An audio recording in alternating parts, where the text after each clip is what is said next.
Assalamualaikum teman-teman semua. Kembali lagi di channel YouTube aku, Amalia Rahmawati. Kali ini kita akan belajar bersama mengenai siklus pendapatan dan penerimaan kas.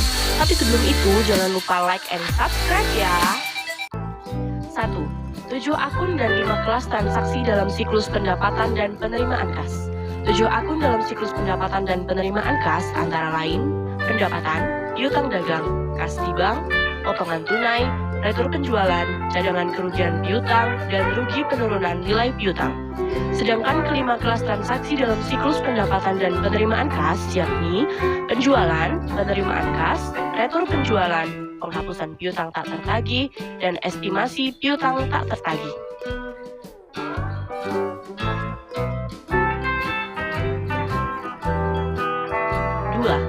Aktivitas dalam siklus pendapatan dan penerimaan kas. 1. Menerima dan memproses order pelanggan termasuk menyetujui penjualan kredit. 2.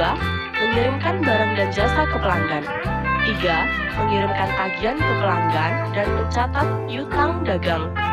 4. Menerima uang dari pelanggan dan menyetorkannya ke bank. 3. Laporan manajemen dan file data dalam siklus pendapatan dan penerimaan kas. Oleh karena transaksi pendapatan dan penerimaan kas biasanya diproses menggunakan sistem elektronik, maka manajemen dapat membuat laporan dan dataset yang memberikan informasi penting bukan saja bagi manajemen, namun juga untuk audit.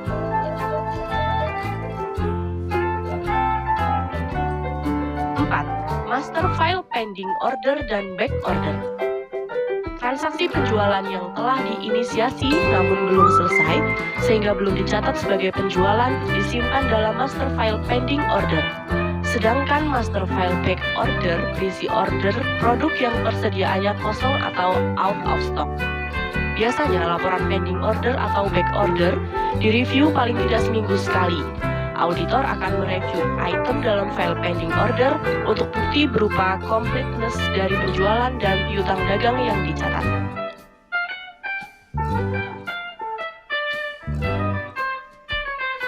5. Master file pelanggan. Sistem ini dapat melakukan pengecekan kredit secara otomatis, sehingga menjaga agar informasi selalu up to date sangatlah penting. Sampel dari master file pelanggan dapat diuji untuk mengetahui status terkini, termasuk informasi batas kredit yang up to date.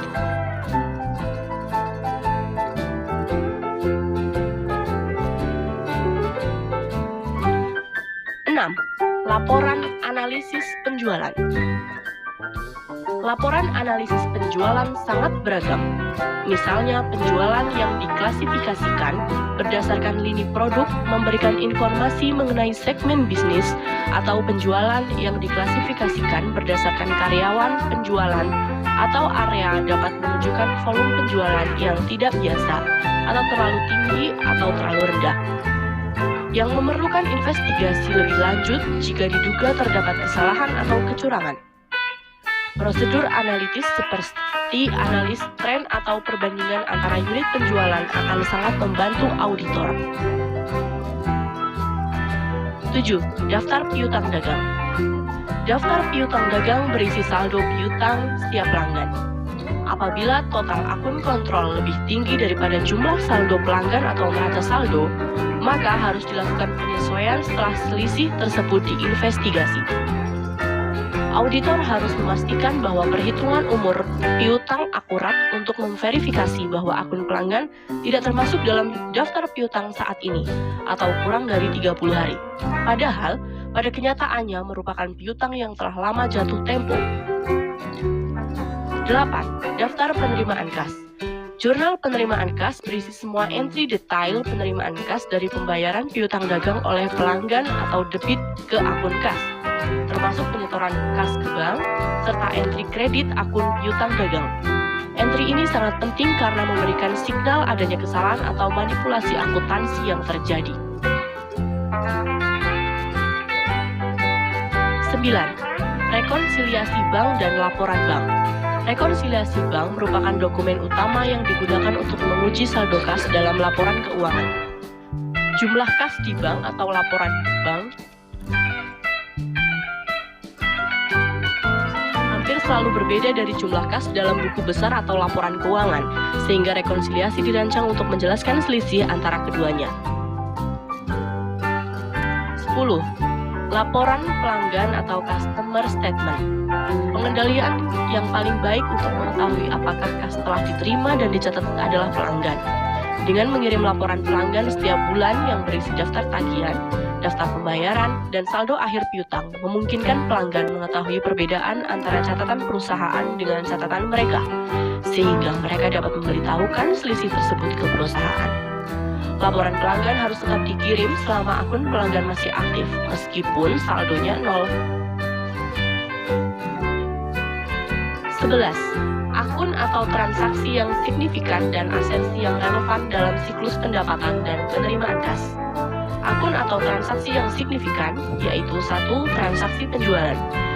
Asersi yang relevan dengan transaksi penjualan yakni occurrence atau keterjadian, completeness atau kelengkapan, cut off atau batas. 2. Akun piutang dagang. Asersi yang relevan dengan akun piutang dagang yaitu existence atau eksistensi, completeness atau kelengkapan, akurasi dan valuation. 3. Transaksi penerimaan kas. Asersi yang relevan dengan transaksi penerimaan kas yaitu occurrence, completeness, akurasi, dan cut off. 12. Resiko kesalahan penyajian material dalam siklus pendapatan dan penerimaan kas. Pada proses perencanaan, auditor harus menentukan sumber kesalahan penyajian yang dapat menyebabkan laporan keuangan salah disajikan secara material. Cara untuk menilai resiko kesalahan penyajian material dalam siklus pendapatan dan penerimaan kas adalah dengan menggunakan pendekatan sumber masalah potensial. Contoh pendekatan sumber masalah potensial antara lain: 1. Apakah penjualan diakui dengan tepat? 2. Apakah terdapat kemungkinan pelanggan meretur barang yang sudah dibeli? 3. Apakah piutang dagang dapat ditagih? 13.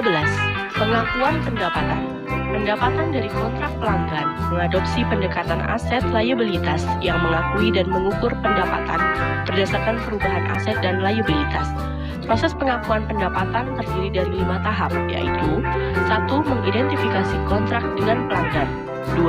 Mengidentifikasi kewajiban kinerja atau performance obligation yang terpisah di dalam kontrak. 3. Menentukan harga transaksi. 4. Mengalokasikan harga transaksi ke kewajiban kinerja yang terpisah. Dan 5. Mengakui pendapatan ketika setiap kewajiban kinerja telah terpenuhi. 14.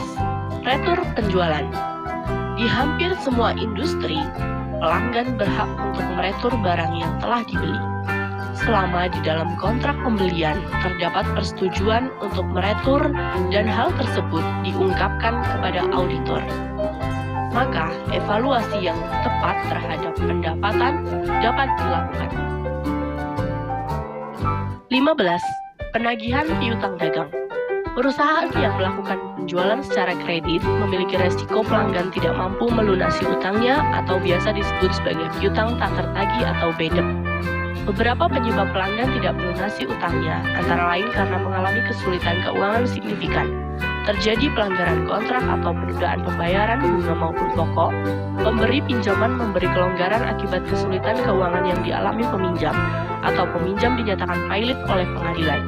Perusahaan mencatat rugi tersebut sebagai rugi penurunan nilai piutang. Perusahaan diperbolehkan memilih metode langsung atau metode cadangan untuk mencatat rugi penurunan nilai piutang.